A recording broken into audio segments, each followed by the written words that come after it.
On poursuit ce matin en compagnie de notre collaborateur sportif Michel Tifo. Comment ça va aujourd'hui? Oui, bonne journée. Oui, ça va bien. Yes, écoute, on va débuter tout de suite avec les Saguenayens. En fin de semaine, c'était le premier match du joueur russe. Et là, attention à la prononciation, à Rubtsov. Oui, Rubtsov, German Rubtsov. Oui, qui était sur les glaces. Comment ça s'est déroulé? Je ne m'attendais pas à ce qu'il allait y avoir 3500 spectateurs. Je me disais 2008, peut-être 3000.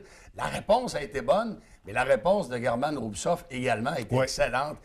Il a marqué, il a été la première étoile de la rencontre. Il a compté un beau but. On sent qu'il y a des mains. On sent que c'est un excellent joueur de hockey. Alors, ça augure bien pour les Saguenayens pour le reste de la saison. Yannick Jean a fait de grosses transactions dans la période des fêtes. Roy, Rattel, Rubtsov, ça donne un excellent premier trio. Les jumeaux Climat qui sont très bons avec Joukinov sur le deuxième trio. Et là, on sent que Giulio Bilia a retrouvé ses repères. C'est lui qui a été choisi la troisième étoile de la rencontre. En troisième période, dans la victoire de dimanche là, contre Gatineau, c'est lui qui a fermé les livres, il a fermé la porte, parce qu'en troisième période, Gatineau est revenu en force, et c'était du grand Giulio Bilia. Et si Giulio Bilia est en forme pour le reste de la saison, ce sera bon pour les Saguenayens. Parce qu'il y a des bonnes équipes. Là, cette semaine, il y a un match contre Rouen-Noranda. C'est une partie baromètre, comme on dit. Là. C'est un bon test pour les Saguenayens. Alors, ce serait intéressant de voir ce que les Sags vont nous procurer d'ici la fin de la campagne. Puis l'ambiance est bonne au centre Georges Vézina. Puis c'est à espérer que ça va continuer. Oui, justement. Donc, le nouveau joueur qui amène une nouvelle motivation, mais avec une assistance comme ça a certainement contribué aussi à mettre du vent dans les ailes du club parce qu'en effet, ils ont passé un très beau week-end. Du côté des Marquis aussi, 2 victoires en fin de semaine. Alors, on demeure en première position, première place dans la section, en fait, au classement général. Ils ont 5 points de priorité sur Sorel. Là aussi, ça va donner une belle fin de saison. Oui. On est allé chercher 2 nouveaux défenseurs qui ont bien joué du côté des Marquis. Les assistants sont bons. On parlait de ce qui s'est passé au Centre Vézina, 3500 spectateurs. Les Marquis au Palais des Sports, c'est la meilleure foule dans la Ligue nord-américaine de hockey. C'est une moyenne de 1600, 1700 spectateurs, ce qui est très bon. Et je pense qu'on va avoir du bon hockey de printemps et avec les Saguenayens et avec les Marquis de Jonquière. Tant mieux, on aime ça du bon hockey. On parle de patinage artistique aussi ce matin. En fait, on a des patineuses du club des Anneaux Bleus à la baie qui se sont démarquées dernièrement. Il y en a 5. Je vais les lire comme il faut. Je vais donner les noms parce que c'est Annie-Claude Simard qui a remporté une médaille d'or dans les moins de 13 ans, Star 5.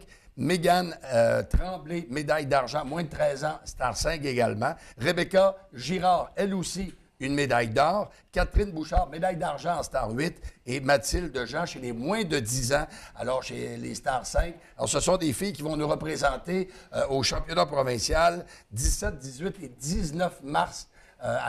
Quand tu es rendu au niveau provincial, c'est que ça va bien. Oui. On a des bons patineurs et des bonnes patineuses en patinage de vitesse, mais aussi en patinage artistique. Oui, on a peut-être des futurs Vicky Boissonneau dans ces jeunes-là. Hey, c'est un bon nom, ça, Vicky Boissonneau.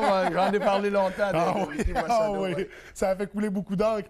On va y aller. Écoute, un événement majeur sportif qui s'en vient, les Jeux du Québec. Là, où est-ce qu'on en est jusqu'à présent? Bien, dans les dernières semaines, dans les derniers jours, c'était les qualifications pour les différentes compétitions qui se tiendront à Alma. C'est le 24 février. D'ailleurs, probablement que la semaine prochaine, on aura des invités pour nous parler de ces finales provinciales qui ont lieu à Alma, les 52e Jeux d'hiver. Alors, au moment où on se parle, c'est les qualifications. Peu importe les catégories, peu importe les disciplines, c'est dans le ski de fond, c'est dans le ski alpin, c'est dans la gymnastique, on en a parlé tantôt. Alors, ce serait intéressant de voir ce qui va se passer à Alma, des cérémonies de clôture qui devraient être haut en couleur. Alors, c'est l'activité majeure fin février, début mars dans la région. On surveille de très près tous les développements.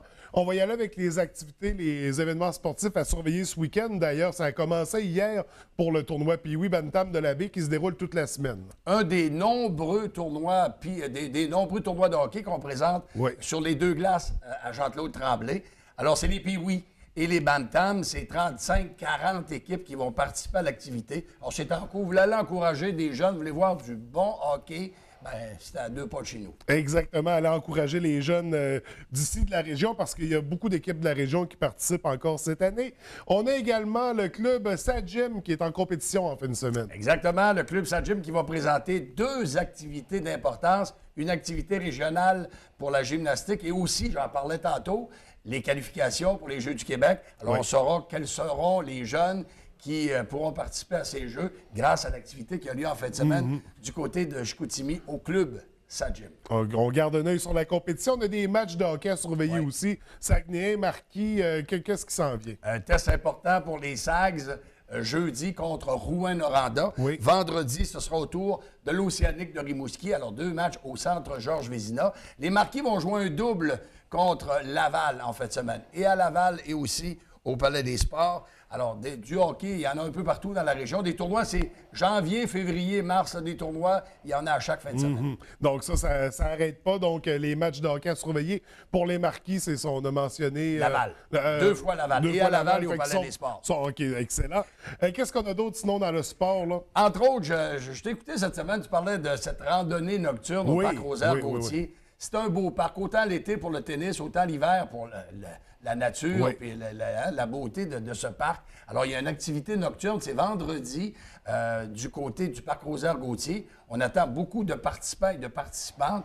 Vous voulez vous tenir en forme, vous voulez prendre l'air, vous voulez voir la nature, bien, je pense que c'est une belle activité dont tu as parlé dans Oui, l'émission. puis encourager une cause aussi, un bel organisme, le comité Enfin.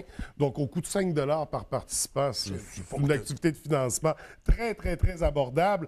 Puis en terminant, dans Fans de sport, à compter de ce soir, on parle de pêche blanche. De pêche blanche encore, c'est l'activité majeure Ouais. à la baie de ce temps-ci. Les Saguenayens, on reçoit le président des Sags, M. Richard Letourneau, et on va parler aussi des hommes forts, parce qu'il y a une grosse activité qui s'en vient.